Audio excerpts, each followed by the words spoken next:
Good morning!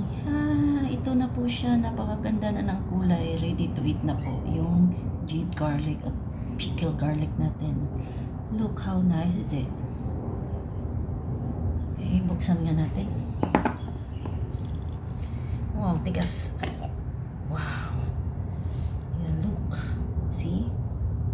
Napakaganda niya. Silly try. Let's try. What's this? Is it? Okay, hold on.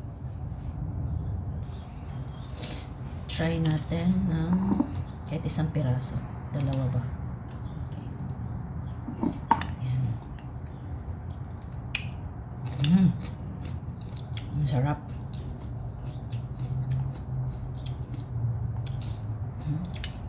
Diba?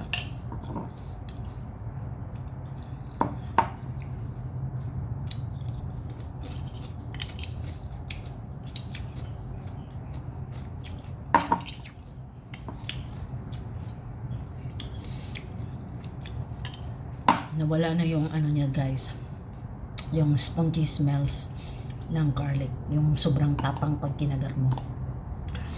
Nare-replace siya ng apple cider vinegar. Sarap niyang nguyain, lalo na pag umaga or empty stomach ka pa or kumakain ka, isabay mo sa pagkain. Yan, masarap po siya talaga. Ganda. So, ayan. Ready na po ang jade garlic natin. Ang dami kayang benefit ng garlic sa totoo lang. Lalo na yung mga taong may problema sa cholesterol, sa dugo, sa diabetes. Ayan. Ito, nagko-control siya sa lahat.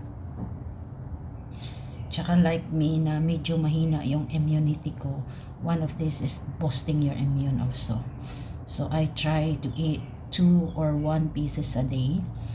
So ano to siya, hanggang 3 months to 4 months ko to. Hindi ko naman to madaling maubos. Sometimes hindi ako kakain, sometimes pag gusto ko lang, pag gana-gana lang. Hindi yung totally kinakain. Tsaka yung mga malalapot na dugo, garlic would help you para yung dugo mo ma-regular. Kasi pag may diabetes ka yata or high blood, parang yung dugo mo is very thick yata siya.